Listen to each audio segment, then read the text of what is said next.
Hello Internet! Today I have this 2080 Ti from EVGA that came with a factory seal. Customer stated artifacts, so let's boot this thing right away and run a memory test.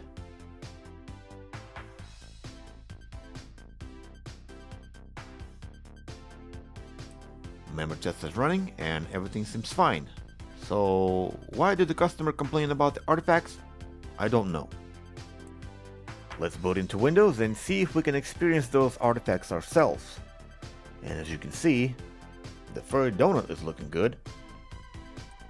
Temperatures or other stats are also looking good, right until we get a blue screen of death. Okay, I don't know since when the blue screen of death is an artifact, and I don't really care. So let's do the same thing, except this time I'm going to run the Valley, which as you can see runs perfectly fine, right up until it crashes. That's it for this repair.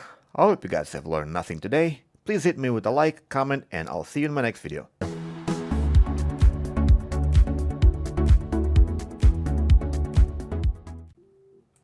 How about this?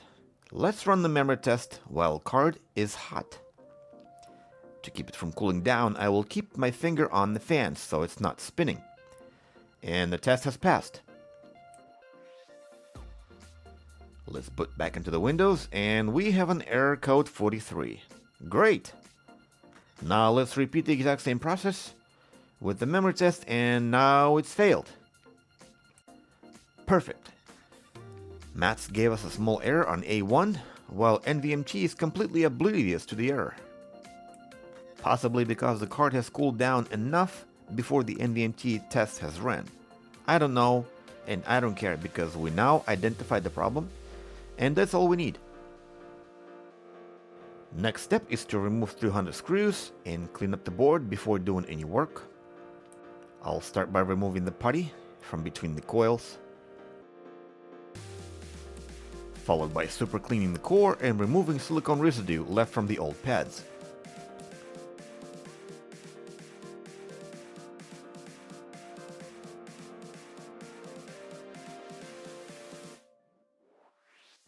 Then I'll give it an alcohol rinse, and now this board is so clean, I can eat my M&Ms off of it. Because the memory problem comes only when the board is hot. I suspect we have a broken... Broken? What's broken? Blah blah blah blah blah. I meant to say broken. That's what happens when you narrate the videos. In any case, I suspect we have a broken solder joint either under the chip or under the core. So I will not replace or reball anything, and instead I will simply reflow them both and see if that works.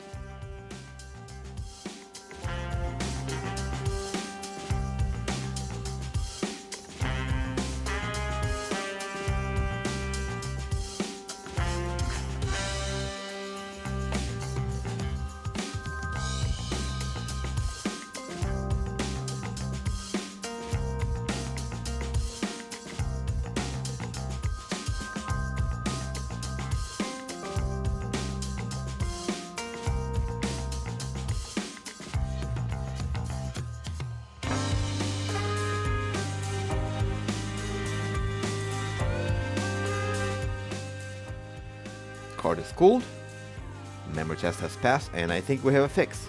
So let's put the 300 screws back on and stress the card. To confirm, let's run it under stress for some time, and as you can see, we have a fix and it didn't cost us any parts at all. Wish all my repairs were like that, but oh well. With that said, card is fixed and it's already back in the hands of its owner. And as for you, please don't hesitate to give this video a like if you learned something, and a comment below. Goodbye.